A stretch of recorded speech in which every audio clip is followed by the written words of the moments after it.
A few weeks ago, we celebrated International Holocaust Remembrance Day, but there is a special conversation with survivor Zahava Rendler happening February 19th at the historic Union Terminal. She is going to join us here in the studio in just a moment, but first, we want to share a very powerful message from Zahava. To the people of Cincinnati, I will never forget the way you welcomed me in 1963. I was a Jewish immigrant. You embraced me with open arms, but I must tell you that I am afraid for the future. I don't want my past to become the future of my grandchildren. I was a baby when the Nazis came for my family. I made it out alive. Millions of others did not. I will never be silent again for them, for you, for us. It's up to you to take this momentum and stand up to injustice. Be an upstander, because when we stand together, we can do incredible things. Our community cannot wait. The world cannot wait. So, I need to know, will you stand with me? And joining us now is Jackie Congedo, the Chief Community Engagement and External Relations Officer at the Nancy and David Wolf Holocaust and Humanities Center, and Holocaust survivor Zahava Rendler. Good morning to you both. Morning. Thanks so much for being here. Now, Jackie, many of us have seen the billboards and campaign this year as we see cases of anti-Semitism cases on the rise. Now, tell us about why you're doing this now and what you want people to think and say when they see this information.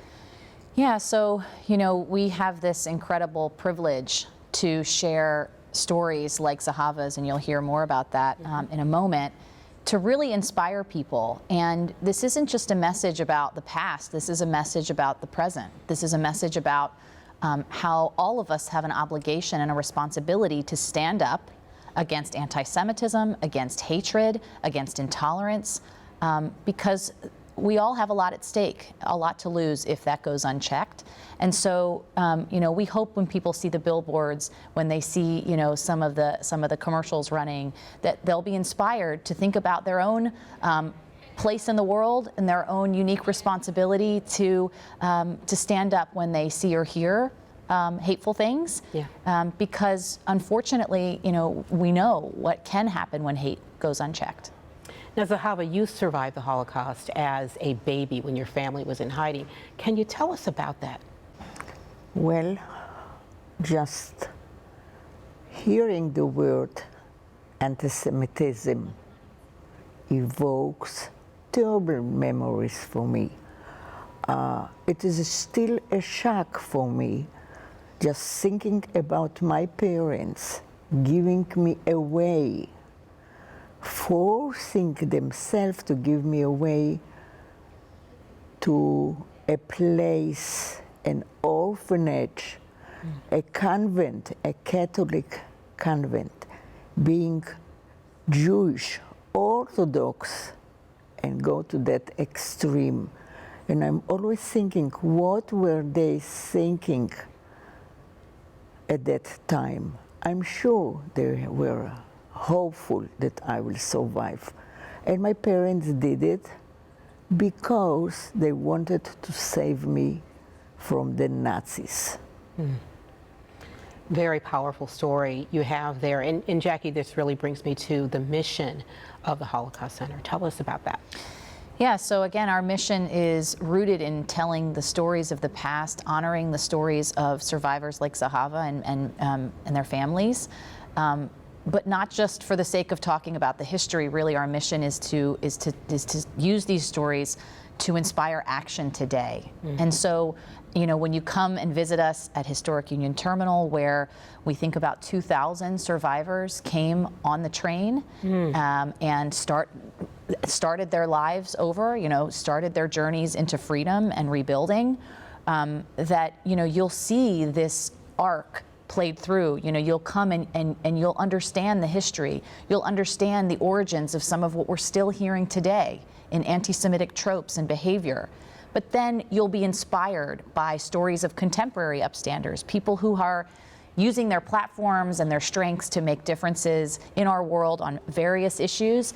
And you'll hopefully feel empowered to look inside yourself, understand your own character strengths, and see where you can meet your moment and make a difference today. Because it's not about all at once. It's about small moments of upstander behavior that make a difference collectively, and we all have an obligation and a responsibility to do that. Such a good reminder, and I did not know about the connection to Union Terminal. Yeah. Did not know about that. Yeah, we're one of I think we are the only Holocaust museum in this country with a positive, authentic connection to our site. Right. So even the building itself is part of our museum and part of the history. Right. Yeah. Well, Zahava, you have been an educator for decades. How can education help prevent anti-Semitism into the future?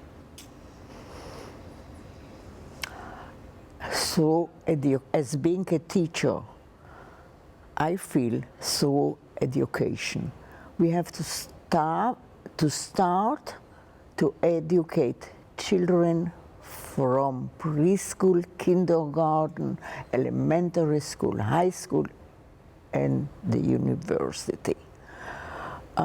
It is time, it is a call that something wrong is happening.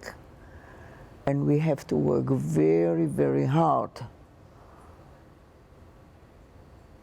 to do everything in our power that only peace can be happening in our midst. I also think the United States is a very rich country, a respected country all over the world. And I think with all the materials that we can provide the school and choose talented teachers that can give this experience to young kids and olders too. Unfortunately, it is a call to wake up, and it is now. We have to do everything in our power that we can to educate people that something can happen. Because when we are together, we are much stronger, and we can make a much safer and better place to live. Zahava's story is featured in the museum. Jackie, can you tell us a little bit about the museum and why it's such a unique organization to have in Cincinnati? Yeah, so, we have the benefit of again, having our home at Union Terminal, yes, where we have this connection to the history. And it's also really a front door, right, where we have people from all over our city and our region and even beyond coming through our doors. And we feel it's a great opportunity, as Zahava said, to educate. Not only, of course, do we welcome visitors through, but we serve as a center for education. So, all the teachers who are out there watching, school district administrators and principals, we have an incredible education team that's waiting to help you with how to inject these lessons into what you're teaching. And, how to build this from a place of character strengths as well, and what it is to be an upstander. There's across different ages, there's different ways to teach about the lessons of this history in ways that are appropriate, and so we welcome educators to reach out. We're here to help you. Now, you're hosting an event to celebrate the anniversary of the Nancy and David Wolf Holocaust Humanities Center move to Union Terminal. Tell us about that event on February 19th and what people can expect. Yeah, so I am so excited to be in conversation with Zahava and helping to kind of explore her story and you know, the treasure that we have in these stories, in people who witnessed this history to help us inform our approaches today, help us calibrate about where we are today, what we should be doing. So we're going to have a conversation about the past and about what happened and lessons from that history, but also, again, what it can tell us about how we should move forward today and what we need to be looking out for, and how we can serve as the best of humanity today, moving forward. And if people are interested in attending, how do they register? So they can visit our website, holocaustandhumanity.org, and you'll see right there a link to register. We would love to welcome you. All righty. Thank you, Jackie and Zahava. Thank you so much for sharing your story, Zahava, and thanks for being here. We really appreciate it. Thank you. Thank you. All righty.